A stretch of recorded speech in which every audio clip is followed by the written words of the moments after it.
বন্ধুরা, কিছু কথা ভাবলাম শেয়ার করব। তো অ্যাকচুয়াল পাহাড়ে আসার কিন্তু মেন উদ্দেশ্যই এটা।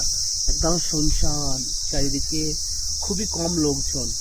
সামনে একটা ওখানে লাভা শহর আছে, আর তারপরে আমরা যে বসে আছি, এই যে শান্তিটা এখানে দেখুন, চারিদিকে সাইন গাছ ভরে আছে, আর এই হালকা ঝিঝির যে ডাকটা আসছে কানে, এটাই কিন্তু অ্যাডভেঞ্চার।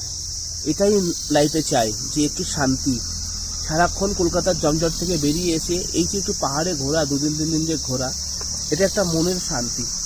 সেই খোঁজে এতটা দূর, আর সেগুলো একটু আপনাদের সঙ্গে শেয়ার করে নিচ্ছি।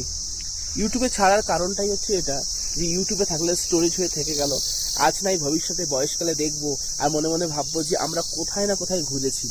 এই স্মৃতিগুলোকে জন্যই কিন্তু ইউটিউবে এইগুলো ছাড়া। পয়সা কামানোর জন্য কিন্তু ইউটিউবে নাই, কারণ ইউটিউবে এরকম কিছু ব্যাপার নেই যে যারা যারা ভিডিও করে সবাই পয়সা কামায়, এরকম কোনো ব্যাপারই নেই। ওখানে ওখানে অনেক নিয়মকানুন আছে, সেগুলো যারা যারা করে তারা অনেক কিছুই জানে ব্যাপারগুলো। তো অ্যাকচুয়াল পয়সা কামানোর জন্য ইউটিউবে ছাড়া না, এটা একটা স্মৃতি রেখে দেওয়া, যে আজ থেকে 10 বছর হোক আর 20 বছর হোক, বয়সকালে নিজেদের দেখবো আর ভাববো যে হ্যাঁ, আমরা এখানে ঘুরতে এসেছিলাম, ঘুরেছিলাম। এই সেই লাভা, এত সুন্দর একটা শহর বলতে পারো, একটা অফবিট এরিয়া তো। আর সব থেকে সুন্দর হচ্ছে এই যে ঝিঝি পোকার ডাকটা দিচ্ছে ঝিঝি করে, আর এই যে চারিদিকে পাইন ফরেস্ট হচ্ছে, সত্যি একটা মন জোড়ানোর মতো দৃশ্য। এইগুলো আপনাদের সঙ্গে শেয়ার করছি।